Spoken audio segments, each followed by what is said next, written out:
I still remember the exact moment my sister touched my coat pocket at my husband's funeral. She hugged me, cried against my shoulder, and whispered, "You'll need this before anyone else does." That night I found a storage key, a pharmacy receipt in her name, and a note from my husband that said, "If anything happens to me, do not let Lena near the red folder." By sunrise, I knew two things. My husband had not died naturally, and the woman mourning beside me already knew it. My name is Tessa. 3 months ago, my life still made sense. My husband, Graham, was the kind of man people trusted without effort. He was a forensic accountant for a regional construction firm in Portland, and he had this quiet way of making chaos look temporary. He kept neat folders. He fixed leaky faucets before I even noticed the drip. He remembered birthdays, my coffee order, and the name of every elderly neighbor on our street. We had been married for 6 years, and even after all that time, I still looked for him first whenever anything in my life felt too heavy. I was with the Air National Guard Medical Unit, and that winter I had been gone for training and emergency deployment support for almost 5 months. Not overseas this time, but far enough that home began to feel like a place I could only visit through a screen. Graham told me not to worry. He said he had work, the house, and my parents nearby. He said Lena had been helping more than usual. That part should have bothered me sooner. Lena was my older sister by 9 years. Growing up, she was the one people described as capable, fast, polished, practical. If she made a mess, it became a misunderstanding. If I made a mistake, it became a lesson. That was how our family worked. Lena was always a storm someone else cleaned up for. I was the person expected to endure weather. By the time we were adults, I had learned to keep the peace by lowering my expectations. Lena would sweep into my life with expensive candles, big advice, and that tone that made concern sound like ownership. She and her husband, Mark, were always juggling some new plan. A restaurant investment, a property flip, a consulting deal that was about to turn around. They had the kind of marriage that looked smooth in photos and exhausted in person. Graham never said a cruel word about them. But during my last month away, I noticed he had started choosing his words carefully. He would pause before answering when I asked whether Lena had stopped by. Once, while we were on video, I saw him close a drawer so quickly it made my chest tighten. I asked what was wrong. He smiled in that tired way he had when he wanted to protect me from something before he had a solution. He said, "Nothing I can't handle. Just paperwork. Come home, Tess. That's all I want." 3 weeks later, my phone rang at 4:12 in the morning. Mark was crying so hard I could barely understand him. He said Graham had collapsed in the kitchen. He said the paramedics believed it was a stroke.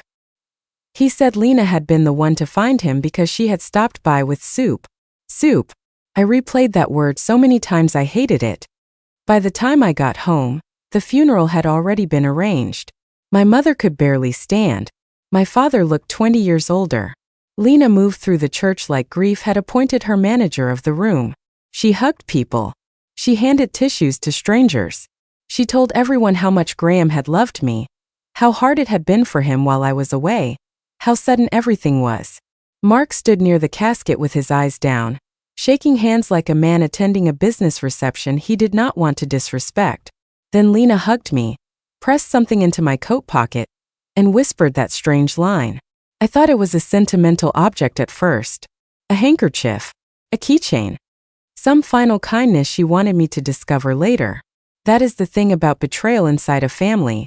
It does not arrive wearing danger. It arrives wearing familiarity. The people who hurt you from inside the house do not need to break the lock. They already know where the spare key is.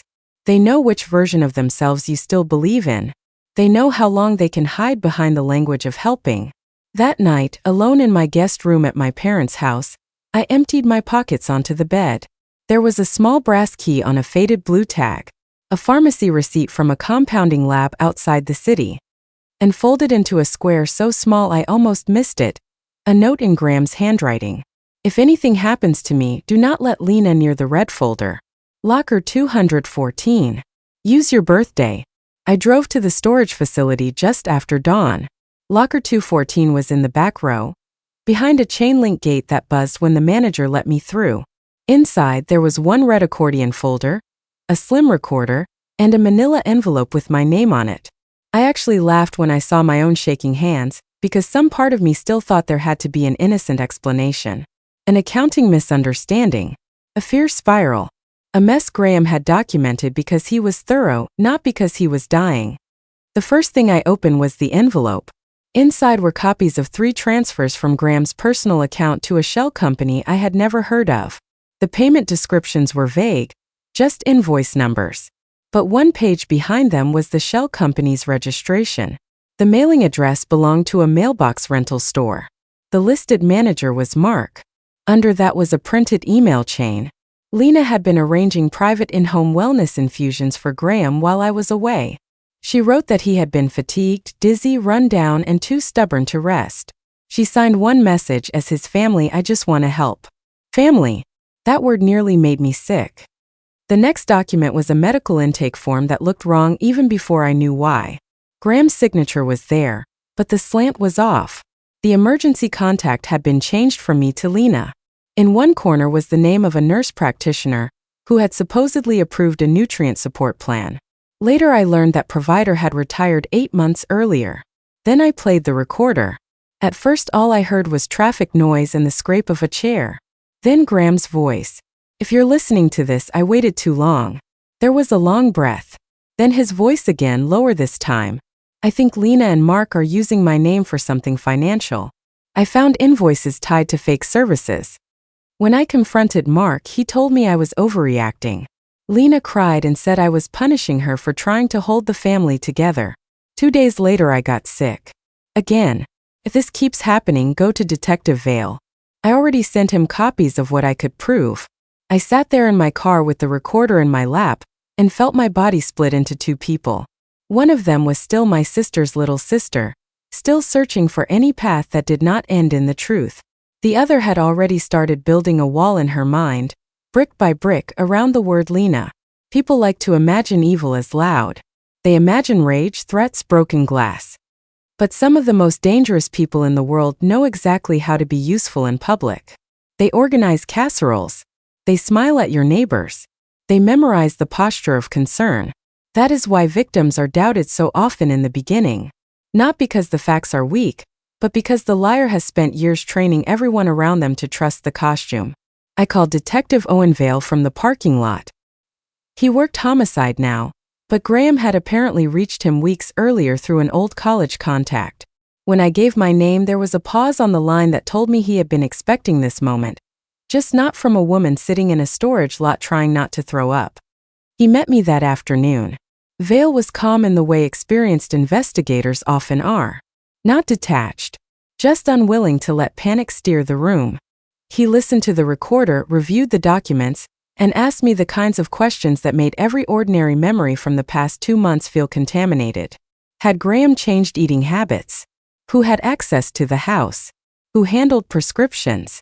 Whether Lena had any medical background? Whether Mark had debt? Whether my parents knew anything? That last question hurt more than I expected. Because the truth was, I did not know what my parents knew. I only knew what they had always done. They protected Lena from consequences, then called it love.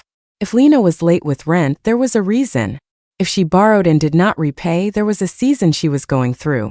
If she crossed a line, someone else had pushed her close to it first. Families like mine do not create one villain overnight.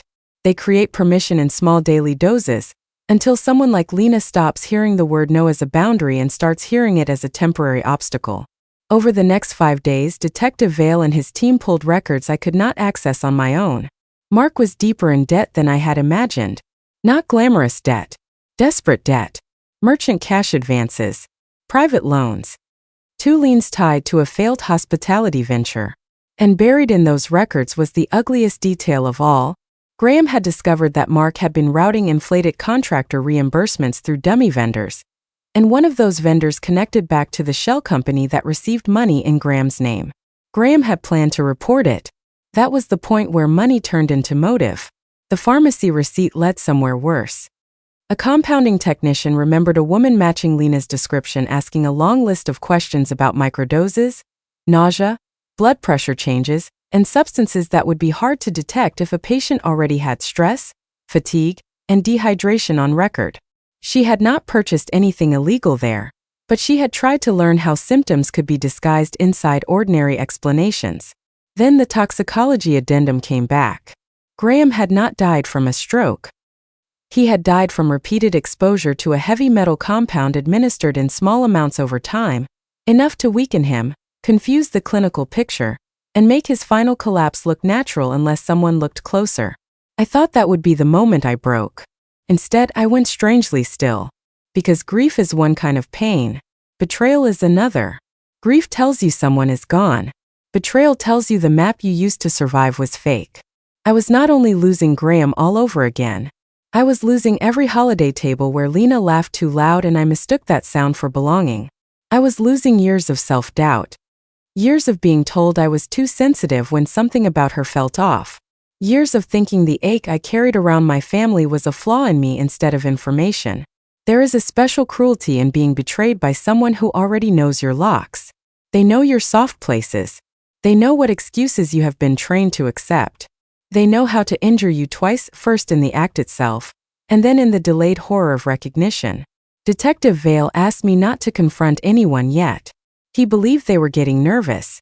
Graham's laptop had been wiped remotely 2 days after his death, but not cleanly enough. The forensic team recovered fragments of correspondence between Graham and an internal compliance officer at his firm. There was also a draft complaint, never filed, naming Mark and referencing pressure from a family member who had been present during discussions about Graham's insurance and estate planning. That family member was Lena. The insurance part made me cold in a way no room ever had. Graham had updated our policies the previous year. I was the primary beneficiary, obviously, but Lena had inserted herself as a so-called temporary administrative helper while I was away. She had helped gather forms. She had volunteered to scan documents. She had pushed for a set of backups to be stored with Mark's business files in case anything happened while I was unreachable. Responsibility, helpfulness, family. Those are the clothes greed wears when it wants a seat at your kitchen table. What finally cracked the case open was not a confession. It was my mother. Vale interviewed my parents separately. My father knew very little. My mother, however, remembered something she had dismissed because Lena had said not to worry. A week before Graham died, Lena had borrowed my mother's silver serving case to take soup and tea to him while he was resting at home. The case came back scrubbed so hard the lining had warped. When forensic testing was done on a seam beneath the latch, trace residue matched the compound found in Graham's bloodwork. I wish I could tell you my mother collapsed under the weight of that truth and transformed in one noble instant. That is not what happened. She cried. She said there had to be another explanation. She asked whether stress could make people imagine patterns.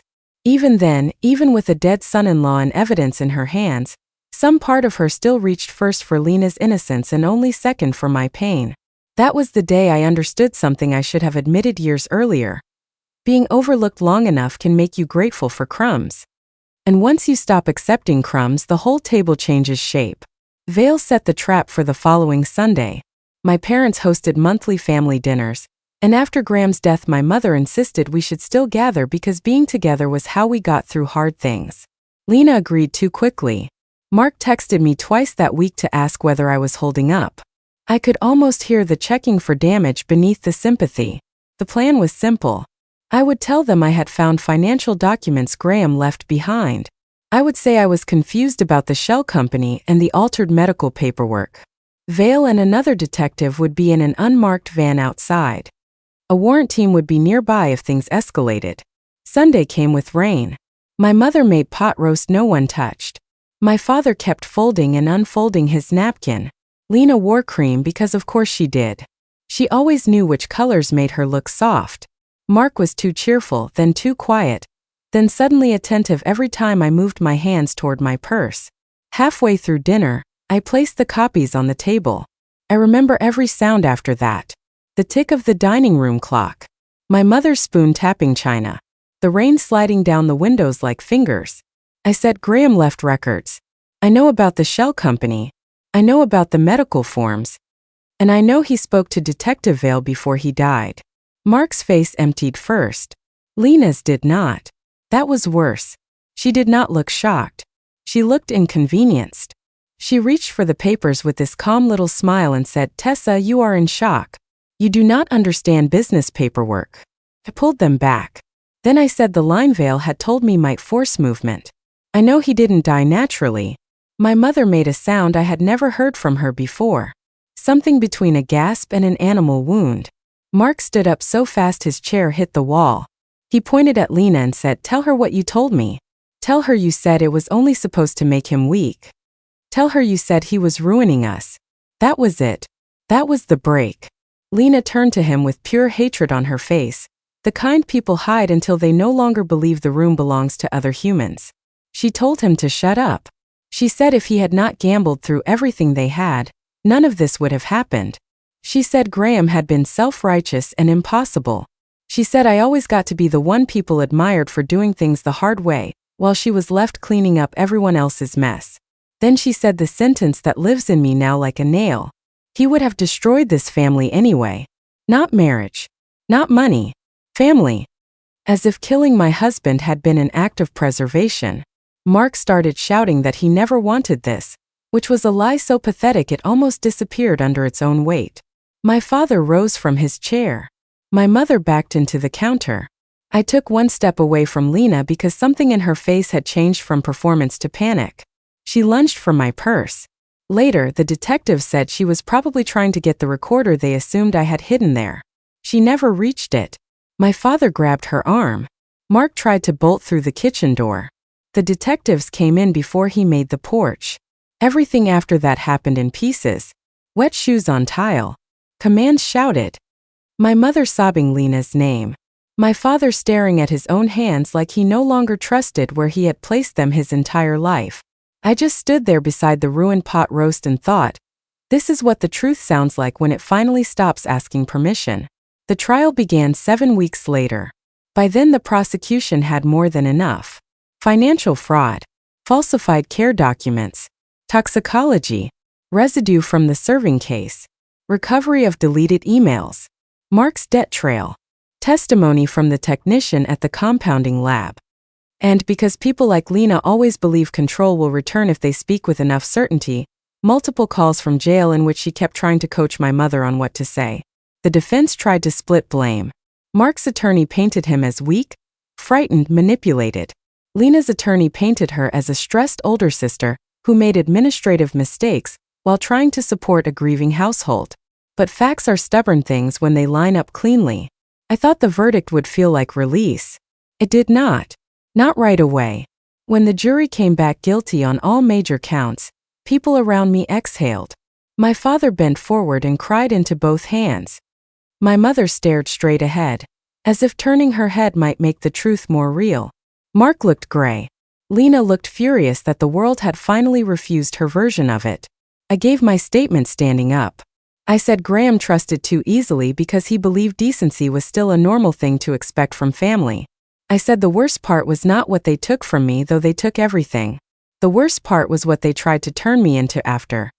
Someone who doubted her own instincts, someone who would have accepted a lie because it wore a familiar face. I said I would never again confuse access with love or performance with care. The judge sentenced Mark to life with the possibility of parole only after decades. Lena received a sentence only slightly shorter, with additional years for fraud and conspiracy. People later asked whether justice brought peace. Justice brought structure. It brought names, dates, findings, sentences. It brought a legal shape to something that had tried to move through my life like poison without color. But peace is slower than justice. Peace does not arrive with a gavel. Peace arrives in strange, quiet ways. The first night you sleep 4 hours instead of 1. The first morning you hear a text alert and do not flinch. The first family holiday you decline without explaining yourself to anyone. The first time you say my sister's name, and your body no longer braces for impact before your mind catches up. That is the part no one teaches you. A verdict can confirm the truth, but it cannot return the person you buried. It cannot rebuild trust on command. It cannot erase the shame many survivors carry for not seeing it sooner. And yet there is still something sacred in watching the lie collapse publicly. Not because it heals everything, because it stops the lie from owning the whole story. I sold the house 6 months later. Not because Graham was there. He is everywhere I loved him, and nowhere I can pack into a moving box. I sold it because I wanted my next life to begin somewhere no one had ever entered, pretending to help while measuring what they could take. My father and I speak now. Slowly. Carefully. He has apologized more than once, though the apology he owes is larger than language. My mother writes letters she does not always send. Sometimes I read them. Sometimes I don't. Loving people who failed you is its own kind of weather. You do not conquer it. You learn what shelter means. As for Lena, I have stopped asking why in the way I used to. Why can become a room with no door if you stay too long. I know enough. I know greed grew in the dark of permission. I know envy can wear the voice of sacrifice. I know some people would rather break what is good than stand near it and feel small. Most of all, I know Graham tried to leave me a path out of confusion, and I took it. So if you are listening to this because something in your own life feels wrong, because a person everyone else trusts has made your instincts feel disloyal, hear me clearly. Pay attention to what your body knows before your family votes it down. Notice who rushes to manage the story. Notice who offers help that also gives them access. Notice whose kindness always arrives carrying control. Sometimes survival does not begin with proof. Sometimes it begins the moment you admit that the person hurting you already knows the way into the house. And sometimes healing begins when you change the locks inside yourself, then refuse to apologize for the sound they make.